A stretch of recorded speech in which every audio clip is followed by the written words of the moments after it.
اس کا مطلب ہوتا ہے ذلیل ہونے والا. چل اب نکل یہاں سے, تو نے میرے سامنے تکبر کیا, غرور کیا, اب دیکھ میں تیرا کیا معاملہ کرتا ہوں. تو ابلیس نے کہا اے اللہ مجھے مہلت دے کہ میں قیامت تک کے لیے میں لوگوں کو گمراہ کروں. وہ انسان جس کو تو نے میرے اوپر برتری دی, اب میں اس انسان کو گمراہ کروں, مجھے مہلت دے دینا, میری زندگی اتنی لمبی کر دینا کہ میں ان لوگوں کو قیامت تک گمراہ کروں. اللہ تعالیٰ نے کہا اچھا چلو یہ بات ہے, جاؤ میں تم کو مہلت دیتا ہوں, میں تم کو مہلت دیتا ہوں کہ تو قیامت تک کے لیے رہے اور لوگوں کے لیے آزمائش بنے. تو کالا فبما اغویتنی لاقعدن لہم صراطک المستقیم, یہ دیکھ لیں شیطان کی اسکیم کیا تھی. اس نے کہا کہ اے پروردگار چونکہ تو نے مجھے گمراہی میں ڈالا, یعنی اس نے یہ کہا کہ میں خود گمراہ نہیں ہوا, آپ نے جب مجھے آدم کو سجدہ کرنے کو کہا تو گمراہی کا سبب آپ نے پیدا کیا. تو آپ نے تو اللہ تعالیٰ اب میں بھی تیرے اس انسان سے جس کو تو بہت پسند کرتا ہے, میں تیری جہنم کو انہی سے بھروں گا. تو اللہ تعالیٰ نے کہا, اس نے کہا کہ میں ان لوگوں کو گمراہ کروں گا, میں ضرور ان کے لیے سیدھے راستے پر بیٹھوں گا اور ان کے لیے رکاوٹیں پیدا کروں گا. ان کو میں سیدھے راستے سے ڈائیورٹ کرنے کی کوشش کروں گا. وہ راستے جو گندے ہیں, فضول ہیں, دوزخی ہیں, ان راستوں میں اتنی کشش پیدا کر دوں گا, اتنی کشش پیدا کر دوں گا کہ لوگ جو ہیں وہ ان راستوں کی طرف چلیں گے جو گمراہی کے. پرسوں ترسوں میں نے ایک جگہ پڑھا کہ ہمارے ہاں جو ایک ایلیٹ کلاس, ایک تو ایلیٹ کلاس بہت اچھی ہوتی ہے, اپنے بچوں کی تربیت کا بہت خیال رکھتی ہے, خیر و شر کا شعور, لیکن کچھ اس طرح ہماری سوسائٹی میں ہو رہا ہے کہ جو مغرب میں ہوتا تھا کہ نائٹ کلب آن ہوتے ہیں, اور نائٹ کلب پاکستان کی بات کر رہی ہوں, اور اس میں جو بچے اور بچیاں ہیں وہ سب کچھ کرتے ہیں جو کہ مغرب میں ہو رہا ہے. اس وقت مغرب میں جو ہو رہا ہے بالکل وہی اسی نقشے قدم پر اب ہم چلنے لگ رہے ہیں. تو ماں باپ کا فرض ہے, اساتذہ کا فرض ہے کہ وہ ان کو سمجھائیں کہ اس راستے پر سوائے تباہی کے کچھ نہیں ہے. اللہ کی برکتیں چاہتے ہو, اللہ کی رحمتیں چاہتے ہو, اللہ کا نور چاہتے ہو, تو یہ سیدھا راستہ ہے جو قرآن بتاتا ہے اور نبی صلی اللہ علیہ وآلہ وسلم جو ہیں وہ آپ کو بتاتے ہیں.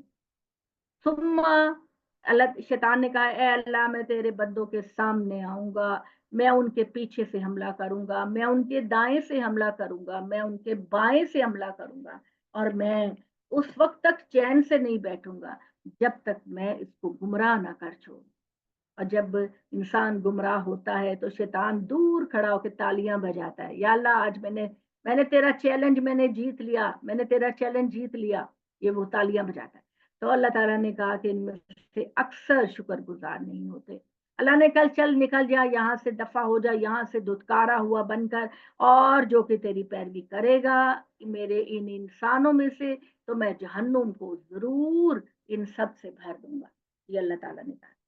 پھر اللہ تعالیٰ نے وہ واقعہ بتایا کہ کیا ہوا, آدم کو میں نے کیسے پیدا کیا. یا آدم اسکن انت وزوجک الجنہ, اے آدم ٹھہرو تم اور تمہاری بیوی اس باغ کے اندر. الجنہ ہے تو اس کا مطلب ہے کہ کوئی خاص جگہ تھی جہاں پر اللہ تعالیٰ نے ان کو اترنے کو کہا. جنت عربی زبان میں باغ کو کہتے ہیں. تو اس کے بارے میں یہ ہے کہ اللہ تعالیٰ نے ان کو ایک خاص جگہ پر اتارا, اور کوئی اس میں ان سے کہا کہ تم اور تمہاری بیوی جو ہیں اب اس خوبصورت جگہ پہ رہو, ہر نعمت کھاؤ, بہترین لباس پہنو, اور جہاں سے چاہو کھاؤ پیو, مگر لا تقرب هذه الشجرہ, صرف اس پوری جنت میں یہ ایک درخت ہے جس کے قریب بھی تم نے نہیں جانا. اگر تم اس کے قریب گئے تو تم ظالموں میں سے ہو جاؤ. ٹھیک ہے. چنانچہ شیطان نے ان کے دلوں کے اندر وسوسے ڈالے تاکہ اللہ تعالیٰ نے ان کی جن چیزوں کو چھپا کر رکھا ہے, چھپانے کا حکم دیا ہے, وہ ایک دوسرے کے لیے کھول دیں. اب یہ اشارے آپ خود ہی سمجھیے کہ کیا الفاظ کس طرف جا رہے ہیں.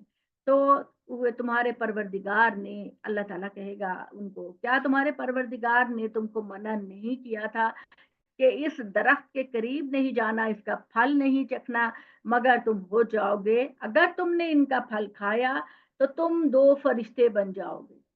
شیطان آ کے آدم اور حوا سے کہنے لگا یہ جو درخت کھانے سے اللہ نے منع کیا ہے نا، اگر تم اس کو اللہ تعالیٰ کہتے ہیں نہیں چاہتے کہ تم اس کو کھاؤ، کیونکہ اگر تم اس پھل کو کھاؤ گے تو تم 2 فرشتے بن جاؤ گے اور تمہیں ہمیشہ کی زندگی ملے۔ اب ہم لوگ بالکل سادہ مفہوم پہ چلے جاتے ہیں، لیکن اس سے مراد اب آپ خود ہی سوچئے کہ کیا ہو سکتا ہے۔ کرسچن کہتے ہیں کہ یہ سیب کا درخت تھا، مسلمان کہتے ہیں کہ یہ گندم کا درخت تھا۔ تو گندم کا تو کوئی درخت نہیں ہوتا، اس کی تو ٹہنیاں ہوتی ہیں، اور اس کو اتنی بہترین چیزوں کے مقابلے میں سیب اور جو گندم تھی، وہ کون سی ایسی چیز بن سکتی ہے جس کے لیے انسان گمراہی میں پڑے؟ تو لہٰذا اس پہ غور کیجئے کہ شیطان نے ان دونوں کو بہکایا کہ ان کی شرمگاہیں ایک دوسرے کے لیے بے نقاب ہو گئی، ٹھیک ہے، اور ان کے لیے کھول دیا، اور اس نے ان سے کہا تمہارے رب نے تمہیں اس درخت سے صرف اس وجہ سے روکا ہے کہ کہیں تم فرشتے نہ بن جاؤ یا تمہیں ہمیشہ کی زندگی حاصل نہ ہو جائے۔ اس نے قسمیں کھا کر ان سے کہا کہ میں تمہارا سچا خیر خواہ ہوں۔ اس طرح فریب دے کر اس نے دونوں کو رفتہ رفتہ مائل کیا۔ پھر جب انہوں نے اس خاص درخت کا مزہ چکھا تو ان کی شرمگاہیں ان پر کھل گئیں۔ جو لوگ ہماری رائے سے اختلاف کرتے ہیں وہ ان آیتوں کو پڑھیں ذرا، کیا مطلب ہے؟ ان کی شرمگاہیں ایک دوسرے کے سامنے کھل گئی اور وہ پتوں کے ساتھ اپنی شرمگاہوں کو ڈھانپنے لگے۔ اور اس وقت ان کے پروردگار نے انہیں پکارا، کیا میں نے تمہیں اس درخت سے نہیں روکا تھا؟ تم سے کہا نہیں تھا کہ شیطان تمہارا کھلا دشمن ہے؟ وہ دونوں بول اٹھے، پروردگار ہم نے اپنی جانوں پر ظلم کیا۔ وہ دعا جو آپ پڑھتے ہیں، ربنا ظلمنا انفسنا وان لم تغفر لنا وترحمنا لنکونن من الخاسرین، یہ وہ دعا ہے جو آدم اور حوا نے مانگی اللہ تعالیٰ سے کہ یا اللہ اس درخت کا پھل کھا کر ہم نے اپنی جانوں پر ظلم کیا، اگر تو نے ہماری بخشش نہ کی، ہمیں معاف نہ کیا تو یا اللہ ہم بہت نقصان اٹھائیں گے، اے پروردگار ہماری توبہ کو قبول فرما۔ تو یہ بھی ہمیں سبق ملتا ہے کہ زندگی میں کوئی بھی گناہ ہو جائے تو یہ نہ سوچئے کہ ایک تو کیا ہے تو دوسرا بھی کر لیتے ہیں، ایسا نہ کیجئے۔ بڑے سے بڑے گناہ میں بھی اپنے رب سے رجوع کریں، توبہ کریں، معافی مانگیں، وہ بہت اعلیٰ ظرف ہے، وہ ضرور آپ کی توبہ قبول کرے گا۔ اللہ نے کہا چلو جاؤ نکلو یہاں سے، زمین میں چلے جاؤ، شیطان اور آدم تم ایک دوسرے کے دشمن، تمہارے لیے میں نے زندگی ایک عرصے کی بنائی ہے، تم زمین پر ایک خاص مدت تک رہو گے، فار ایور نہیں رہو گے، ایک خاص مدت تک رہو گے، اور اسی زمین کے اندر تمہارے لیے کھانے پینے کی ہر چیز ہے ایک خاص مدت تک کے لیے، ایک خاص، یعنی یہ دنیا کی زندگی اور دنیا کی نعمتیں ہمیشہ کی نہیں ہیں، یہ صرف ایک خاص مدت تک ہے، اس کے بعد یہ زندگی ختم کر دی جائے گی، اور اس زندگی میں جو کچھ بھی ہے وہ سب ختم کر دیا جائے گا اور ایک نئی دنیا وجود میں آئے گی۔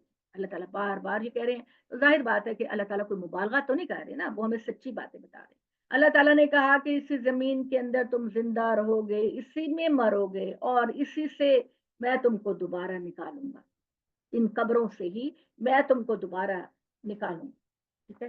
اللہ تعالیٰ نے کہا آدم کے بیٹو ہم نے تم پر لباس کو نازل کیا جو تمہاری شرمگاہوں کو ڈھانکنے والا ہے اور تقوی کا لباس ہے، تو تم اے اللہ کے بندو تمہارے لیے زینت اور تقوی کا بات ہے، اور اس سے بڑھ کر تو یہ بات ہے کہ اللہ کے نشانیوں میں سے ایک نشانی ہے تاکہ تم لوگ یاد دہانی حاصل کرو۔ آدم کے بیٹو ایسا ہرگز نہ ہو کہ شیطان تمہیں اسی فتنے میں ڈال دے جس طرح اس نے تمہارے ماں باپ کو باغ سے نکالا۔ دیکھیے ہماری سوسائٹی کیا پوری دنیا کے اندر زنا کتنا عام ہو گیا ہے۔ مجھے حیرت ہوئی یہ سن کر کہ ہمارے جو اسلامی ملک ہیں وہ کہتے ہیں کہ ہماری سیاحت یعنی سیاحت ٹورزم یہ فروغ نہیں پا سکتا جب تک کہ ہم آنے والے باہر کے لوگوں کو جنسی آزادی نہ دیں، شراب ان کو آفر نہ کریں، اور جوے کا انتظام نہ کریں۔ اس وقت پوری دنیا ان 3 چیزوں کی لپیٹ میں ہے۔ ہمارے